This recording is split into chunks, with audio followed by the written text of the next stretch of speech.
కోల్కతాలో వైద్యురాలిపై జరిగిన దాష్టికంపై నిరసనలు ఎగసిపడుతున్నాయి. ఎంతో పవిత్రమైన వైద్య వృత్తిలో ఉంటూ ఎన్నో ప్రాణాలను నిలబెడుతున్న వైద్యులపై మానవ మృగాల అత్యాచారాలు, హత్యలతో పేట్రేగిపోతే వైద్య నారాయణలకు రక్షణ ఎక్కడా? కోల్కతా ఘటనపై వైద్యులు ఆగ్రహ జ్వాలలతో రగిలిపోతున్నారు. ఇలాంటి సంఘటనలను ఉపేక్షించరాదని, జరిగిన దాడిలో దోషులను కఠినంగా శిక్షించాలని వైద్యులు డిమాండ్ చేస్తున్నారు. దాడిని ఖండిస్తూ ఇండియన్ మెడికల్ అసోసియేషన్ ఆధ్వర్యంలో రాజమండ్రిలో క్యాండిల్ ర్యాలీ నిర్వహించారు. వైద్యులకు సంఘీభావం తెలిపిన సిటీ ఎమ్మెల్యే ఆదిరెడ్డి శ్రీనివాస్ ర్యాలీలో పాల్గొన్నారు.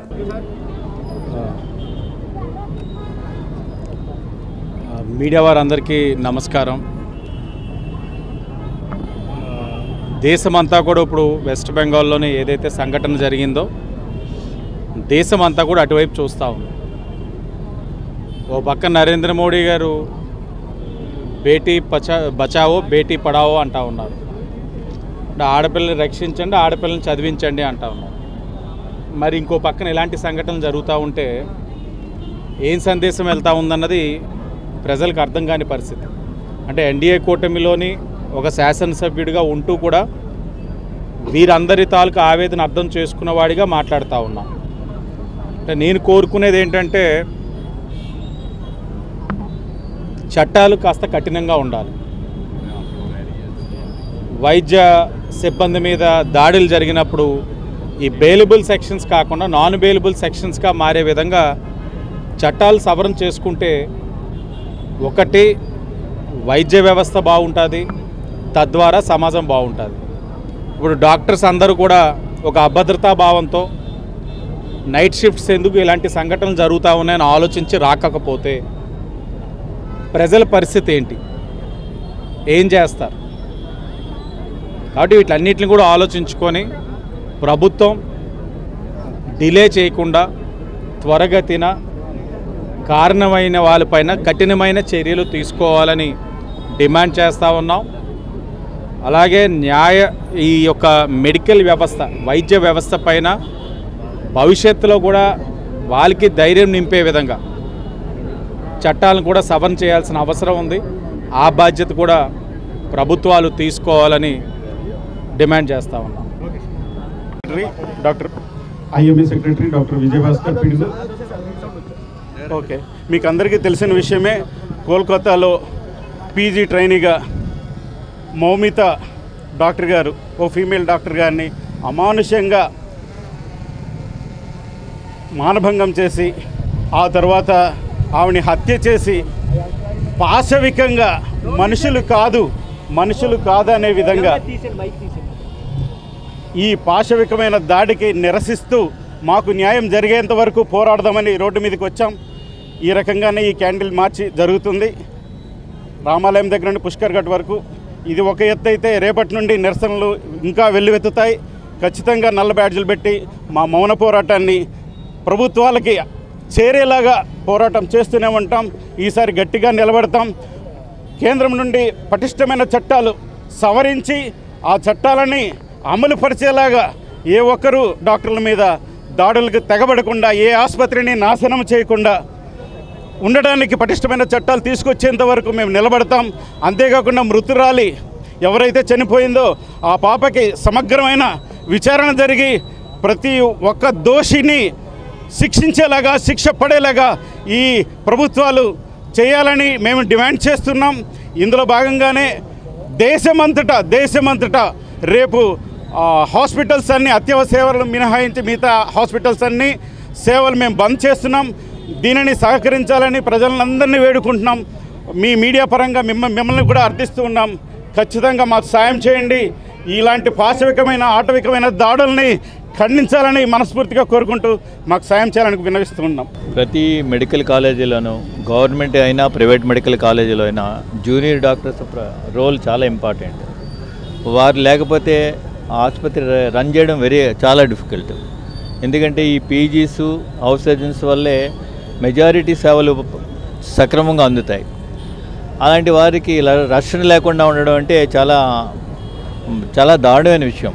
ఎస్పెషల్లీ ఇది గవర్నమెంట్ మెడికల్ కాలేజ్ అయ్యింది, హై టర్న్ ఓవర్ ఉన్న మెడికల్ కాలేజీలో ఒక పీజీని, దట్టు పల్మనాలజీ పీజీ చేస్తున్న అమ్మాయిని ఇలా గ్యాంగ్ రేప్ చేసి చంపేయడం అనేది చాలా దారుణమైన విషయం. ఈ విషయాన్ని ఖండిస్తున్నాం. అదేవిధంగా ఈ సంఘటనలో దోషులందరికీ కూడా ఉరిశిక్ష వేయాలని చెప్పి వారికి ఉరిశిక్ష వేయాలని చెప్పి మేము కోరుతున్నాం. గవర్నమెంట్ ఇప్పటి వరకు కూడా నిర్దిష్టమైన యాక్షన్ తీసుకోలేదు. బెంగాల్ ప్రభుత్వం కానీ కేంద్ర ప్రభుత్వం కానీ. కేంద్ర ప్రభుత్వం కూడా ఈ విషయంలో చాలా సీరియస్గా తీసుకుని సిబిఐ ఎంక్వైరీ చేయించి దోషులను కఠినంగా శిక్షించాలని చెప్పి మేము కోరి ప్రార్థిస్తున్నాం. సార్, దోషులు కఠినంగా శిక్షించడం అంటే ఎటువంటి శిక్ష వాళ్ళకి కరెక్ట్? ఎటువంటి శిక్ష అంటే చట్టపరంగానే న్యాయబద్ధంగా వాళ్ళకి ఏది అయితే అవుతుందో 302, 301 ఇవన్నీ కూడా అప్లికబుల్. అవన్నీ కూడా సో వారికి ఏ విధమైన శిక్ష పడాలనేది న్యాయస్థానం నిర్దేశిస్తుంది. అది మనం డిసైడ్ చేయలేము కదా. చాలా వేగవంతంగా చేయాలి.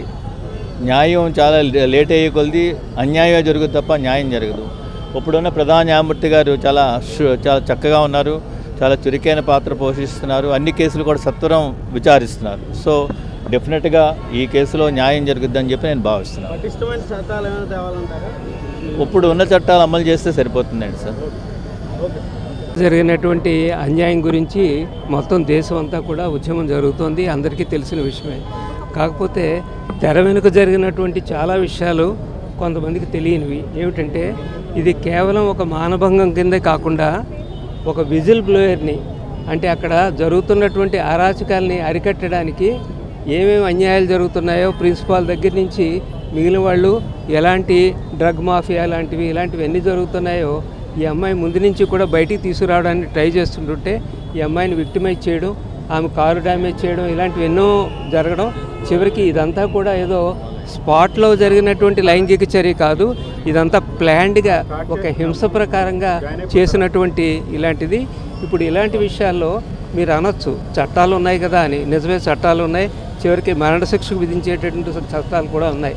అయినప్పటికీ కూడా ఈ చట్టాలు అనేటటువంటివి ఇంప్లిమెంట్ అవ్వడానికి ముఖ్యంగా ఈ దోషుల్ని ఏ విధంగా కాయబడుతున్నారు అంటే, ఏదంటే ఒక 100 మంది నిరపరాధులను వదిలేయచ్చు, ఒక్క దోషిని మాత్రం ఒక అమాయకుడిని కూడా శిక్షించకూడదు అనేటువంటి సూత్రం ప్రకారంగా సరైనటువంటి ఆధారాలు లేకపోయినట్టయితే కోర్టులు శిక్షించలేవు.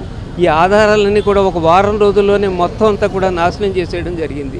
ఆ విధంగా దోషులను కాపాడడం, ఎందుకంటే అక్కడ ఉండేటటువంటి లోకల్ గవర్నమెంటు, ఆ గవర్నమెంట్కి సంబంధించినటువంటి పెద్ద వాళ్ళ పిల్లలు కాబట్టి ఈ విషయంలో సరైనటువంటి న్యాయం జరగాలన్నది మొదటిది. రెండవది, ఒక డాక్టర్ తయారవ్వాలంటే ఎంతో కష్టపడి నీట్ పాస్ అవ్వడం, ఆ తర్వాత ఎంబీబీఎస్ పూర్తి చేయడానికి ఎన్నో కష్టాలు, ఆ తర్వాత పీజీ సీట్ రావడం మహా కష్టం. అది అయిన తర్వాత ఆ టైంలో పీజీ సమయంలో జూనియర్ రెసిడెంట్గా 36 గంటలు ఏకబిగిని చేయిస్తారు. ఆ విధంగా చేస్తే తప్ప కోర్సు పూర్తవడం అన్నది జరగదు. ఆ కోర్సు పూర్తవడానికి కూడా అటు థీసిస్ సబ్మిట్ చేయడం దగ్గర నుంచి మొత్తం అన్నిటికీ కూడా ప్రతి వాళ్ళ మీద డిపెండ్ అవ్వాలి. హెడ్ ఆఫ్ ద డిపార్ట్మెంట్కి కోపం వచ్చినట్టయితే ఎక్కడైనా నొక్కేయడానికి అవకాశం ఉంటుంది. ఎందుకని అన్నీ కూడా మొత్తం విద్య సంబంధించినంతవరకు, వైద్యం సంబంధించినంతవరకు డాక్టర్లకు జరుగుతున్నటువంటి అన్యాయాలన్నీ కూడా ఒకసారి పునరాలోచించి అన్నీ కూడా సక్రమంగా చేసి సరైన రక్షణ, పేషెంట్స్ నుంచి రక్షణ కల్పించాలి, సమాజంలో దుష్ట శక్తుల నుంచి కూడా రక్షణ కల్పించాలని ఐఎంఏ తరఫున ఈ కార్యక్రమాలు చేపట్టడం జరిగింది. ప్రజలందరి సహకారం కావాలని కోరుకుంటున్నాం. సార్, కోల్కతాలోని ఆర్జికర్ హాస్పిటల్లో జూనియర్ డాక్టర్స్ భద్రతా విషయంలో పూర్తిగా వైఫల్యం అయిందనుకోవచ్చు. అంతే కదా, మరి పూర్తిగా చివరికి వాళ్ళకి డాక్టర్స్ రూమ్ కూడా లేదు.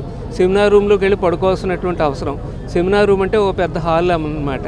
అంటే ఓ సత్రం లాంటి చోట పడుకోవడం, వచ్చేవాళ్ళు పోయేవాళ్ళు కింద ఉండేటటువంటి పని. 36 గంటలు పనిచేసి అలసిపోయిన మనిషికి సోయ లేకుండా పడున్నటువంటి మనిషి ఏ టైంలోనూ మళ్ళీ కాల్ రావచ్చు. అలాంటి వ్యవస్థ జరుగుతుంది అక్కడ. మీ ద్వారా మేము ఏం తెలుసుకోవాలన్నా మీరే చెప్పండి సార్. కార్పొరేట్ హాస్పిటల్లో ఉండే జూనియర్స్ డాక్టర్స్కి ఎటువంటి ఫెసిలిటీస్ కల్పిస్తే వాళ్ళకి భద్రత వైఫల్యం లేకుండా ఉంటుందంటారు? కార్పొరేట్ హాస్పిటల్స్లో అని కాదు, ప్రభుత్వ హాస్పిటల్లో ఏంటి, కార్పొరేట్ ఏంటి, ఎక్కడైనా సరే ప్రభుత్వం చేత నిర్వహించబడుతున్నటువంటి అన్ని చోట కూడా సెక్యూరిటీ సరిగ్గా ఉండాలి. అదేవిధంగా ప్రైవేట్ హాస్పిటల్స్కి అనేటటువంటి ఒక పిలిస్తే చాలు, ఒక బటన్ నొక్కితే చాలు, ఇమీడియట్గా పై స్థాయి నుంచి పోలీస్ అధికారులు అక్కడ on the spot within minutes వచ్చేలాగా ఆ కల్ప్రిట్స్ అందరినీ అరెస్ట్ చేసేటటువంటి పరిస్థితి ఉండాలి. అలాగే ప్రజల్లోకి ఇది హాస్పిటల్స్ మీద దాడి చేస్తే తీవ్రమైన శిక్షలు ఉంటాయి అనేటువంటిది వెళ్ళాలి. అది ఎప్పుడు వెళ్తుందంటే ఇమీడియట్గా అరెస్ట్ చేసిన వెంటనే సత్వర న్యాయం జరిగేటటువంటివి, అంటే స్పెషల్ కోర్ట్స్ ఏర్పాటు చేసి హాస్పిటల్ మీద దాడి చేసే వాళ్ళందరినీ లోపలేసేస్తారంతే, బెయిల్ అనేది ఉండదు అనేటటువంటిది జనాల్లో ఒక విధమైనటువంటి భయం కలగాలి. అప్పుడు ఈ దాడులు అవి కూడా తగ్గుతాయి.